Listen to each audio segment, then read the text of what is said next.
Last night in an interview on Fox News, U.S. President Donald Trump was asked about his relationship with Canada and implied that he prefers working with the Liberals and that Conservative leader Pierre Poilievre is no friend of his.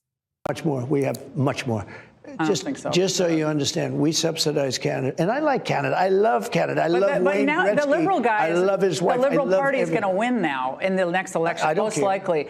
And they were down and out. Isn't that going to make them more hostile to us and possibly I'd rather deal with a Liberal than a for China, closer to Canada, and that would really put us in a bind. The Conservative that's running is stupidly no friend of mine. I don't know him, but he said negative things. So when he says negative things, I couldn't care less. I think it's easier to deal, actually, with a Liberal.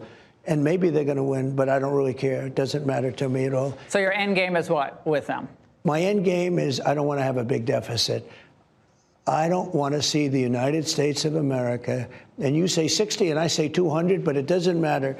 I don't want us to pay 60 or $200 billion to a country that if they were a state, think of this, he would be our biggest, most beautiful, it would be great. Mr. Trump was also questioned on why he's been harder on Canada than U.S. adversaries, and he called Canada one of the nastiest countries to deal with. With Canada than you are with some of our biggest adversaries. Only because it's meant to be our 51st state. And okay, but but listen to this for a second. We need their territory. They have territorial advantage. We're not going to let them get close to China. Look, right? I deal with every country, indirectly or directly. One of the nastiest countries to deal with is Canada. The people that, now this was Trudeau, the people that good old Justin, I call him Governor Trudeau, his people were nasty, and they weren't telling the truth. They never told the truth. You know that, they'd say, well, we don't charge. Well, they do. They charge tremendous. They charge tremendous. And this morning, in Sudbury, Ontario, Conservative leader Pierre Poilievre responded directly to President Trump's comments. Yesterday, the president said that having a Liberal prime minister would be easier for him to deal with, just as he threatened once again to make us the 51st state. And you know what? On that point, it's true. I'm a strong leader. I'm a tough guy to deal with. I'm firm in my convictions, and I'll always put Canada first. By contrast, in 10 years, the Liberals have blocked resource projects, hiked taxes, and driven $500 billion of investment to the U.S., all while Mark Carney moved his corporate headquarters out of Canada to New York, bringing jobs to the United States of America. Mark Carney will back down, and his Liberal policies will keep Canada weak, just like Trump wants. Giving the Liberals a fourth term will only weaken our country and strengthen Donald Trump.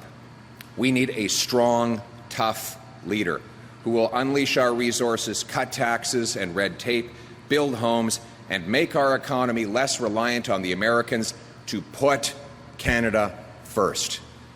Conservative strategist and former spokesperson to Pierre Poilievre, Anthony Koch, joined us to discuss how Mr. Trump's comments could shake up the upcoming federal election. Well, here's the thing. I think in some respect, it's still a little bit too early to tell, but one thing's for sure. The Liberal narrative that Pierre Poilievre is Donald Trump's man in Canada has just gone up in flames, right? I mean, he said it in as clear words as you could possibly say. One, he said, I'd rather work with a Liberal than a Conservative. And then second of all, he said, Pierre Poilievre, actually, he doesn't even name Pierre Poilievre, he says the Conservative guy, or like vaguely makes a passing reference to him, is what I think he said very stupidly, not a fan of mine. So I don't care.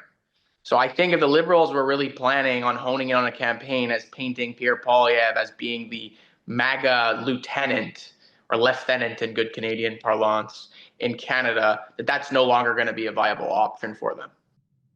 We also asked Anthony if Mr. Trump's comments will help Mr. Poilievre in the campaign. I think it does. I think many people are going to. I think it definitely muddies the waters, but it has been fascinating to see the response of some Liberals online and otherwise to this, cocking up all sorts of conspiracy theories, talking about how this is one big psyop of reverse psychology. But I think, once again, people massively overestimate the ideological commitments of the president. thinking that he particularly cares about, whether it's a conservative or a liberal in Canada or anywhere, quite frankly. I think he sees that hopefully future Prime Minister Pierre Poilievre is taking a very hard line vis-a-vis American tariffs and doesn't like what he's hearing. And I don't think he really cares about what the domestic policy outlook of Mr. Carney or of Mr. Poilievre really amounts to. I think that's really what it comes down to. Who says the nicest things about me most recently? And that's the basis for his decision. So we'll see. But in the meantime, I think that line of argumentation has been neutralized.